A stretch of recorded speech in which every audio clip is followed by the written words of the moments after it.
Hey guys, this is Blue Flare 2004, and this video is a subject of an old video that I previously uploaded on Donnie a Horror Story 96. Now, I don't remember the original upload date of this video, but the original upload date of this video I'll leave in the description below as soon as I figure it out. But hopefully you enjoy this video, just like you did on my previous channel, and yeah, let's proceed with the video.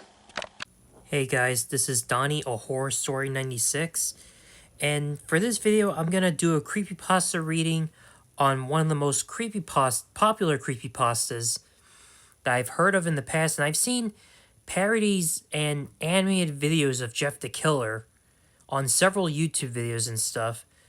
So I thought I would decide, why don't I make a video where I narrate the story? And Jeff the Killer was originally, or at least the concept of the character, was created by a Newgrounds and a Deviant art user named Cesar. I might butcher that. I'll leave their names in the description below so you can read for themselves, so you can be able to read for themselves. And the real name is Jeffrey D. Case in 2008. So let's get into the story, and yeah. Excerpted from a local newspaper, a monotonous, unknown killer is still at large after weeks of unexplained murders. The anonymous, unknown killer is still on the rise.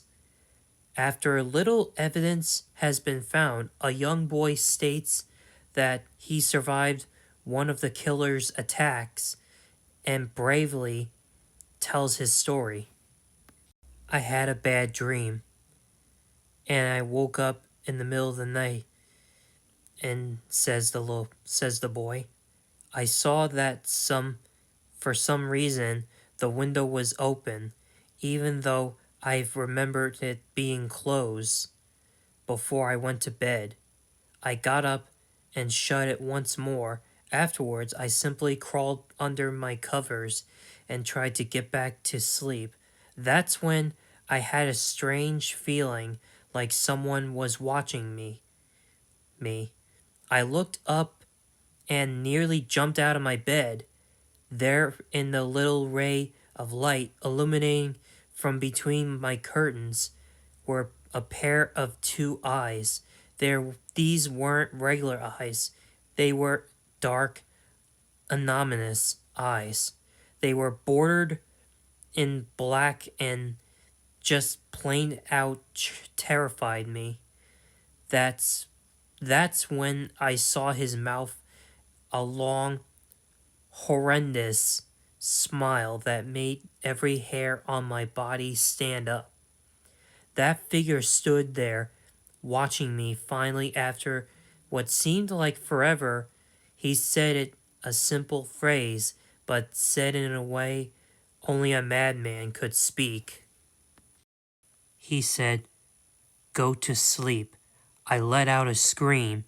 That's what sent him at me. He pulled up a knife, aiming at my heart. He jumped on top of my bed. I fought him back. I kicked, I punched, I rolled around trying to knock him off me. That's when my dad busted in. The man threw the knife it went into my dad's shoulder. The man probably would have finished him off if one of the neighbors hadn't alerted the police. They drove into the parking lot and ran towards the door. The man turned and ran down the hallway. I heard a smash like glass breaking. As I came out of my room, I saw the window that was pointing towards the back of my house was broken. I looked out it to see him vanish into the distance. I can tell you one thing, I will never forget that face. those cold, evil eyes, and that psychotic smile. They will never leave my head. Police are still on the look for this man. If you see anyone that fits the description in this story, please contact your local police department. Jeff and his family had just moved into a new neighborhood. His dad had gotten a promotion at work, and they thought it would be best to live in one of those fancy neighborhoods. Jeff and his brother Lou couldn't complain, though. A new, better house, what was not to love? As they were getting unpacked, one of their neighbors came by. "Hello," she said. "I'm Barbara. I live across the street from you. Well, I just wanted to introduce myself and to introduce my son." She turns around and calls her son over. "Billy, these are our new neighbors." Billy said hi and ran back to play in his yard. "Well," said Jeff's mom, "I'm Margaret, and this is my husband Peter and my two sons, Jeff and Lou." They each introduced themselves, and then Barbara invited them to her son's birthday. Jeff and his brother were about to object, with their mother said that they would love to. When Jeff and his family are done packing, Jeff went up to his mom. "Mom, why would you invite us to some kid's party? If you haven't noticed, I'm not some dumb kid." "Jeff," said his mother, "we just moved in here. We should show that we want to spend time with our neighbors. Now we're going to that party, and that's final." Jeff started to talk but stopped himself, knowing that he couldn't do anything whenever his mom said something it was final.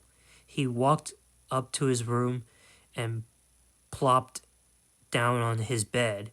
He sat there looking at his ceiling when suddenly he got a weird feeling, not so much as pain, but a weird feeling.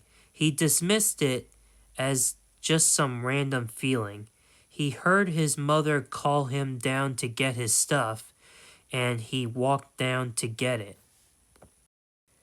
The next day, Jeff walked down the stairs to get breakfast and got ready for school. As he sat there eating his breakfast, he once again got that feeling. This time it was stronger. It gave him a slight tugging pain, but he once again dismissed it. As he and Lou finished breakfast, they walked down to the bus stop. They sat there waiting for the bus, and then all of a sudden, some kid on a skateboard jumped over them, only inches above their laps, and they both jumped back in surprise. "Hey, what the hell?" The kid landed and turned back to them. He kicked his skateboard up and caught it with his hands. The kid seems to be about 12, 1 year younger than Jeff. He wears an Aeropostale shirt with and ripped blue jeans. "Well, well, well. It looks like we got some new meat." Suddenly, two other kids appeared, one super skinny kid, and the other was huge. "Well, since you're new here, I'd like to introduce ourselves. Over there is Keith." Jeff and Lou looked over to the skinny kid. He had a dopey face that you would expect as a sidekick to have. "And he is Tori." They looked over at the fat kid. talked about a tub of lard. This kid looked like he hadn't exercised since he was crawling. And I, said the first kid, am Randy. Now, for all the kids in this neighborhood, there is a small price for bus fare. If you catch me drift, Lou stood up, ready to punch the lights out of the kid's eyes. One of his friends pulled a knife on him. Tisk, tisk, tisk. I hope you would be more cooperative, but it seems we must do this the hard way. The kid walked up to Lou and took his wallet out of his pocket. Jeff got that feeling again, and now it was truly strong and burning sensation. He stood up, but Lou gestured him to sit down. Jeff ignored him and walked up to the kid. Listen here, you little punk. Give back my bro's wallet or else. Randy put the wallet in his pocket and pulled out his own knife. Oh, and what will you do? Just as he finished the sentence, Jeff popped the kid in the nose. As Randy reached for his face, Jeff grabbed the kid's wrist and broke it. Randy screamed, and Jeff grabbed the knife from his hand. Tori and Keith rushed to Jeff, but Jeff was too quick. He threw Randy to the ground. Keith lashed out at him, but Jeff ducked and stabbed him in the arm. Keith dropped his knife and fell to the ground, screaming. Tori rushed him too, but Jeffy didn't even need the knife. He just punched Tori straight in the stomach, and Tori went down. As he fell, he puked all over. Lou could do nothing but look in the amazement at Jeff. Jeff, how'd you... That was all he said.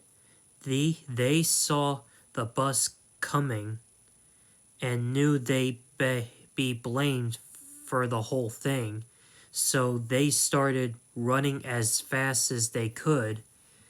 As they ran, they looked back and saw the bus driver rushing over to Randy and the others. As Jeff and Lou made it to school, they didn't dare tell what happened. All they did was sit and listen. Lou just thought all of that as his brother beating up a few kids, but Jeff knew it was more. It was something scary. As he got that feeling, he felt how powerful it was. The urge to just hurt someone. He didn't like how it sounded, but he couldn't help feeling happy. He felt that strange feeling go away and stay away for the entire day of school. Even as he walked home due to the whole thing near the bus stop, and how now he probably wouldn't be taking the bus anymore, he felt happy. When he got home, his parents asked him how his day was, and he said in a somewhat ominous voice, "It was a wonderful day." Next morning, he heard a knock at his front door. He walked down to find two police officers at the door, his mother looking back at him with angry look. Jeff, these officers tell me that you attacked 3 kids. That it wasn't regular fighting, and that they were stabbed, son. Jeff's gaze fell to the floor, showing his mother that it was true. Mom, they were the ones who pulled the knives on me and Lou. Son, said said one of the cops. "We found 3 kids, 2 stabbed, one having a bruise on his stomach, and we have witnesses proving that you fled the scene. Now, what does that tell us?" Jeff knew it was no use. He could say him and Lou had been attacked, but then there was no proof it was not them who attacked first. They couldn't say that they were fleeing because the truth be told they were. So Jeff couldn't defend himself or Lou. "Son, call down your brother." Jeff couldn't do it since it was him who beat up all the kids. "Sir, it was me. I was the one who beat up the kids. Lou tried to hold me back, but he couldn't stop me." The cop looked at his partner, and they both nod. "Well, kid, looks like a year in juvie." "Wait," says Lou. They all looked up to see him holding a knife. The officers pulled their guns, locked them on Lou. "It was me. I beat up those little punks. Have the marks to prove it." He lifted up his sleeves to reveal cuts and bruises as if he was in a struggle. "Son, just put the knife down," said the officer. Lou held up the knife and dropped it to the ground. He put his hands up and walked over to the cops. "No, Lou, it was me. I did it." Jeff had tears running down his face. "Huh? Poor bro. Trying to take the blame for what I did. Well, take me away." The police led Lou out to the patrol car. "Lou, tell them it was me. Tell them I was the one who beat up those kids." Jeff's mother put her hands on his shoulders. "Jeff, please, you don't have to lie. We know it's Lou. You can stop." Jeff watched helplessly as the cop's car speeds off with Lou inside. A few minutes later, Jeff's dad pulled into the driveway, seeing Jeff's face and knowing something was wrong. Son, what is it?"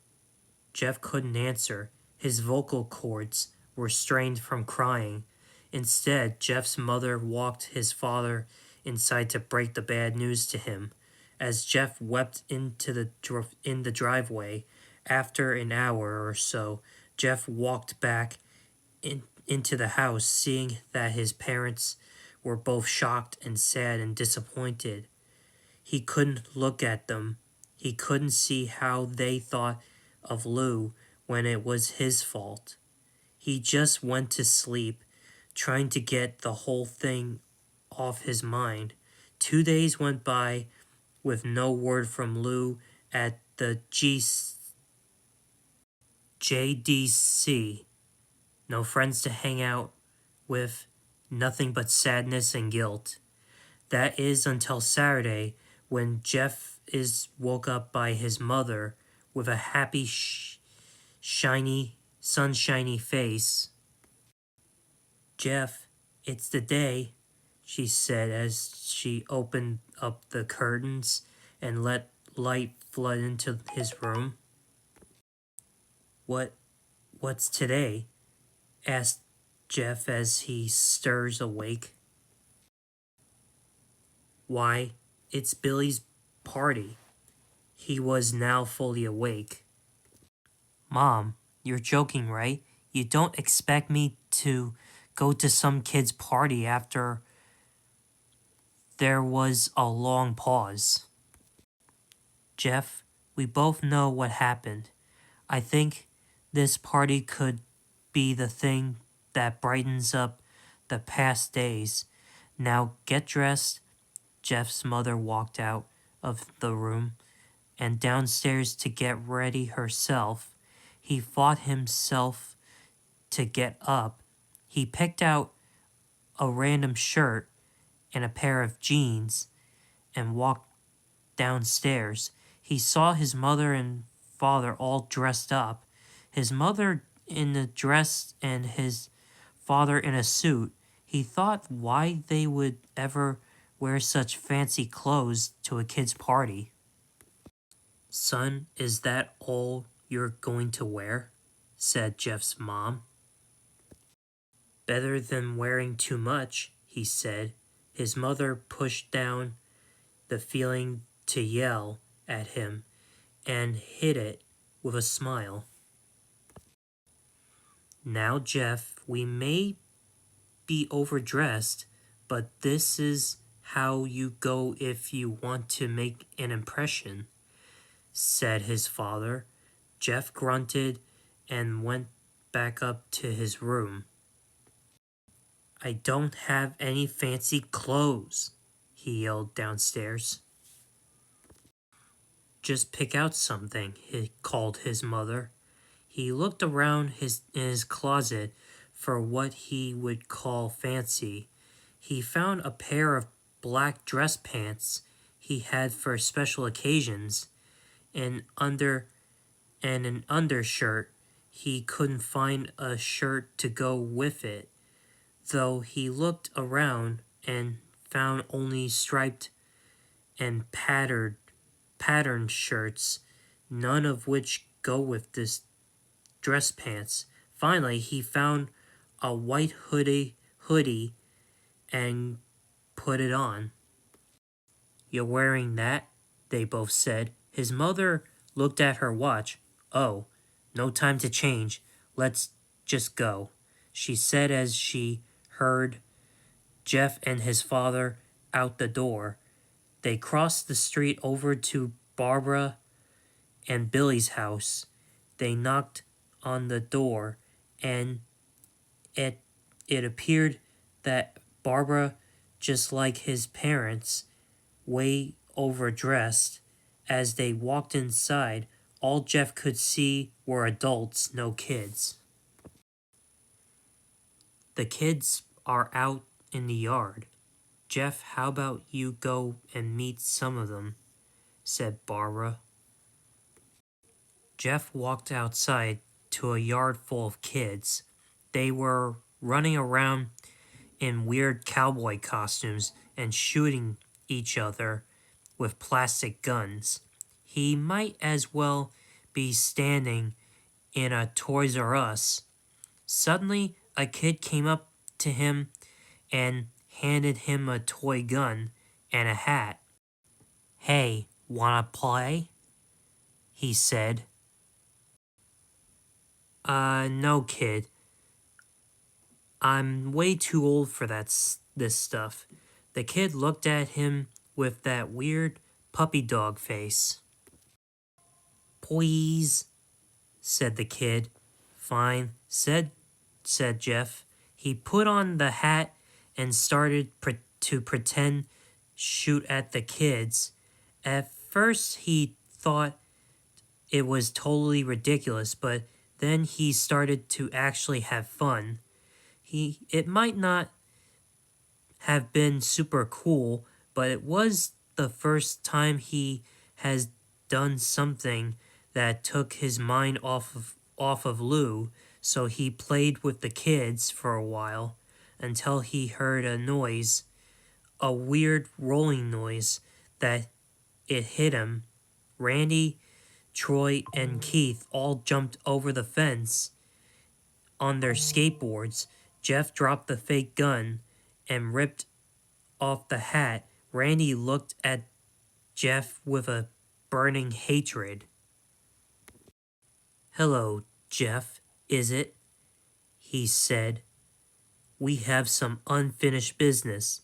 Jeff saw his bruised nose. I think we were even. I beat the crap out of you, and you get my brother sent to GDC. Randy got an angry look in his eyes.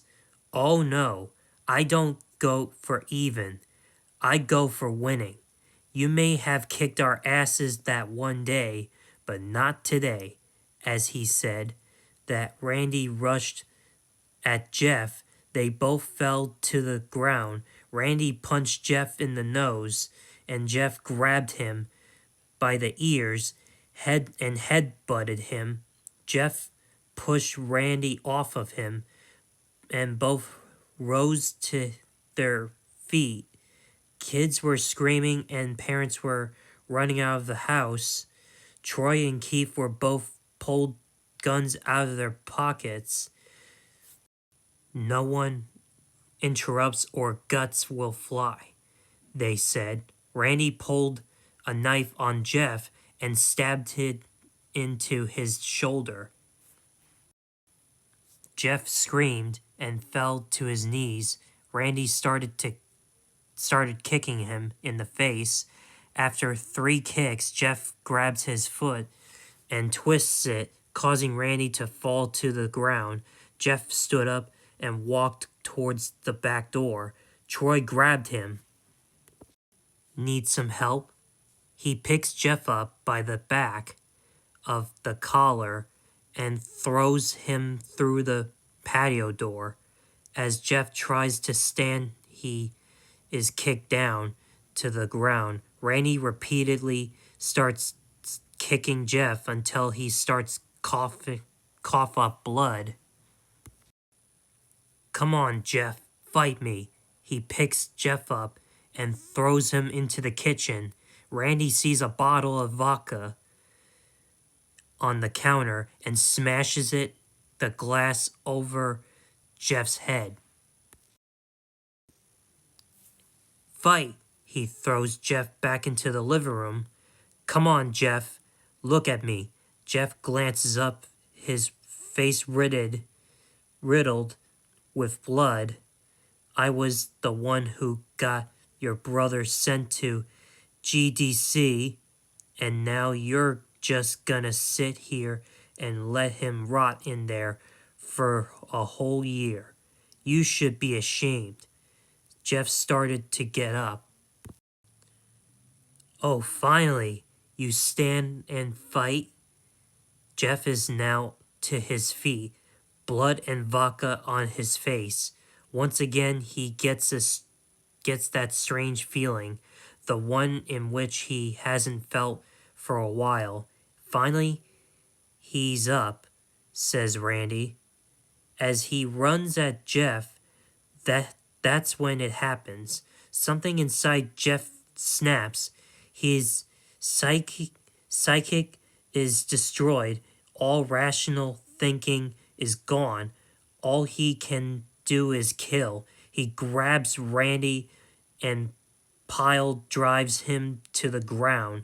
He gets on top of him and punches him straight in the heart. And punch causes Randy's heart to stop as Randy gasps for breath. Jeff hammers down on him. At punch after punch, blood gushes from Randy's body until he takes one final breath and dies. Everyone is looking at Jeff now. The parents, the crying kids, even Troy and Keith, although they easily break from their gaze and point their guns at Jeff.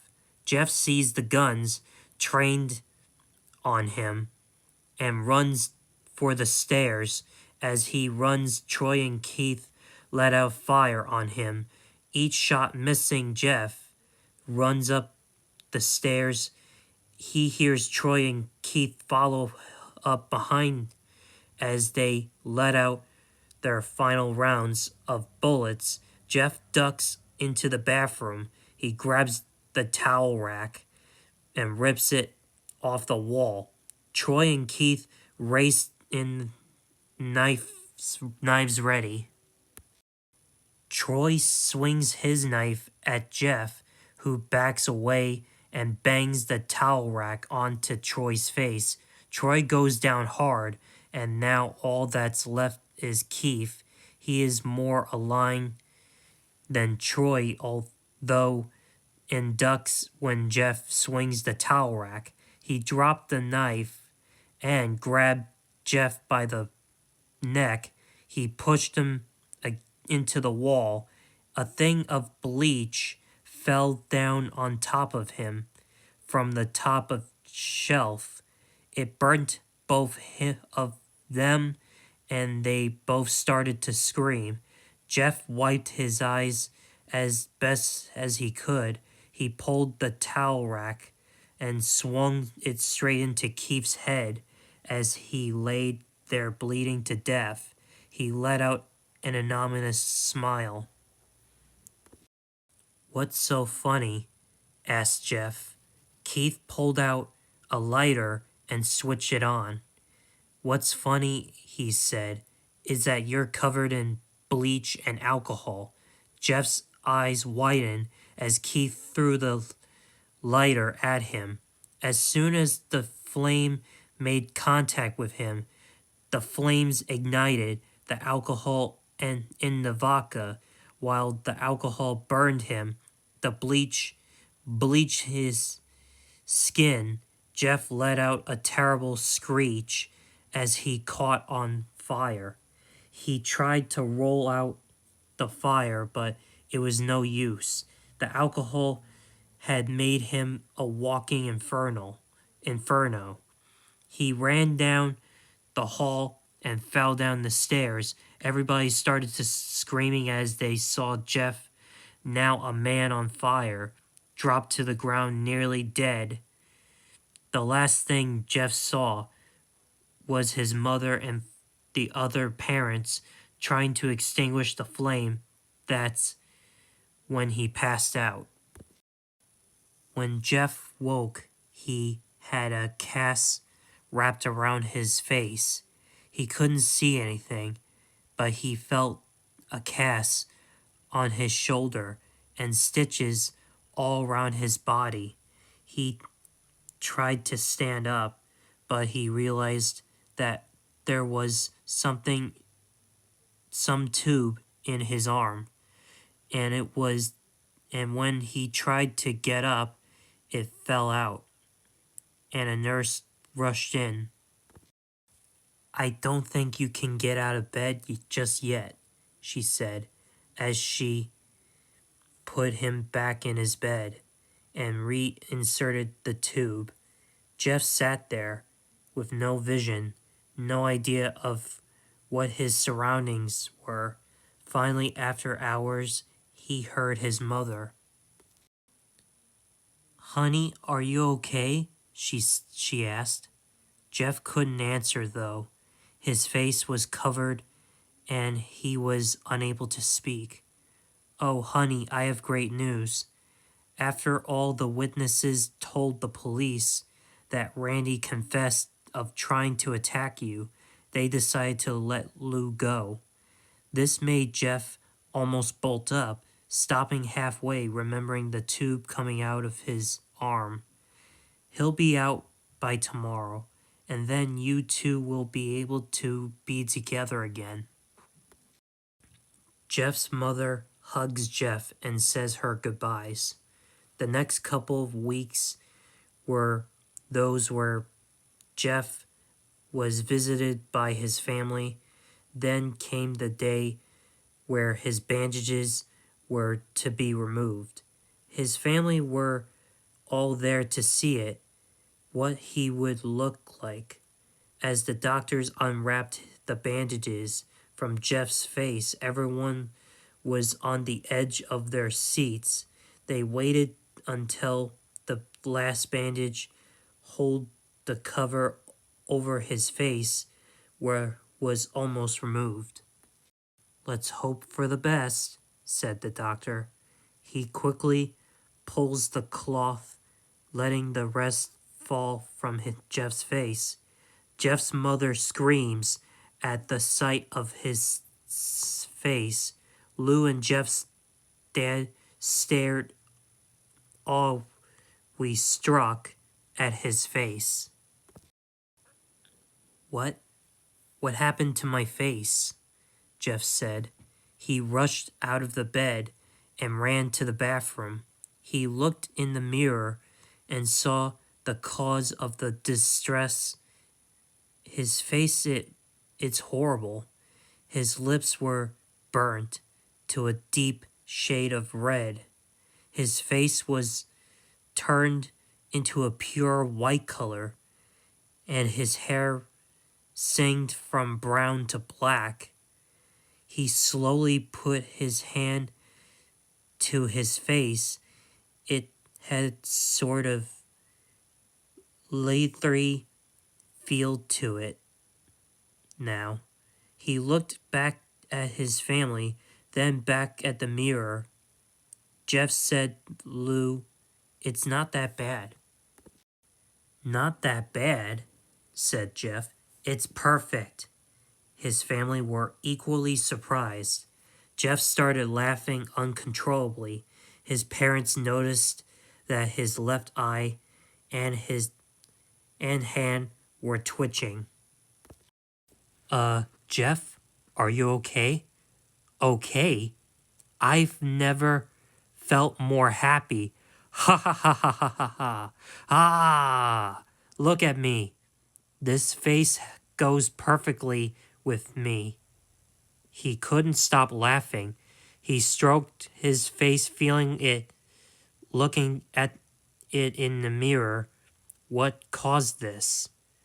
Well, you may recall that when Jeff was fighting Randy, something in his mind, his sanity snapped. Now he was left as a crazy, killing machine.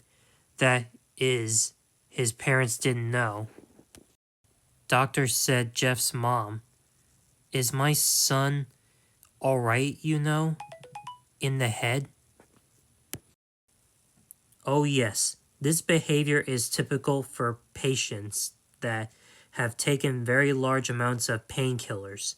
If his behavior doesn't change in a few weeks, bring him back here and we'll give him a psychological test." "Oh, thank you, doctor." Jeff's mother went over to Jeff. "Jeff, sweetie, it's time to go." Jeff looks away from the mirror, his face still formed into a crazy smile. "'Kay, mommy, ha ha ha." His mother took him by the shoulder and took him to get his clothes. "This is what came in," said the lady at the desk. Jeff's mom looked down to see the black dress, pants, and white hoodie her son wore. Now they were clean of blood and now stitched together. Jeff's mother led him to his room and made him put his clothes on. Then they left, knowing that this was their final day of life. Later that night, Jeff's mother woke to a sound coming from the bathroom. It sounded as if someone was crying. She slowly walked over to see what it was. When she looked into the bathroom, she saw a horrendous sight. Jeff had taken a knife and carved a smile into his cheeks. "Jeff, what are you doing?" asked his mother. Jeff looked over to his mother. "I couldn't keep smiling, Mommy. It hurt after a while. Now I can smile forever." Jeff's mother noticed his eyes ringed in black. "Jeff, your eyes."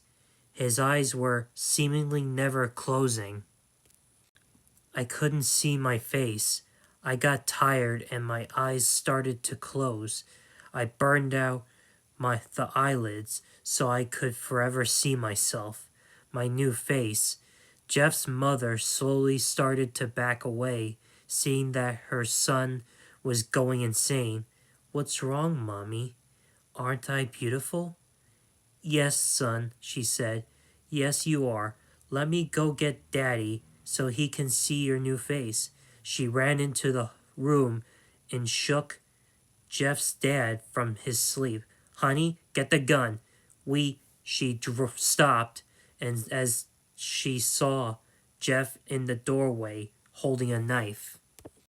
Mommy, you lied. That's the last thing they hear as Jeff rushes them with the knife, gutting both of them. His brother Lou woke up startled by some noise. He didn't hear anything else, so he just shut his eyes and tried to go back to sleep as he was on the border of slumber. He got the strangest feeling that someone was watching him. He looked up before Jeff's hand covered his mouth, and he slowly raised the knife, ready to plunge it into Lou. Lou thrashed here and there, trying to escape Jeff's grip. Shh, Jeff said. Just go to sleep. And that, my little horror fans, is Jeff the Killer. Now, this is probably the original creepypasta, I don't know. But hopefully you give whoever wrote this story or who created this character the credits they deserve for creating this character and this creepypasta to go with this. So, hopefully you enjoy this creepypasta, and be sure to subscribe for more horror stuff or any more creepypastas like this, and be sure to smash that like button if you like this creepypasta, and be sure to check out my other videos, and don't forget to check out Young Vintage Gamer for video game content or video game reviews or any video game content, and share both channels and share both videos with everyone you know, and hit the notification bell. And yeah, I'll see you on the next video. This is me, signing off. So hopefully you guys enjoyed the re-upload of this previous video that I previously made. And if you guys did, that's great. Be sure to subscribe for more videos like this, and be sure to smash that like button if you like this video, and yeah, I'll see you guys in the next video. This is Blue Flare 2004, signing off. And I don't know what else to say, but I'll see you in the next video, and I guess that's it. So this is me signing off.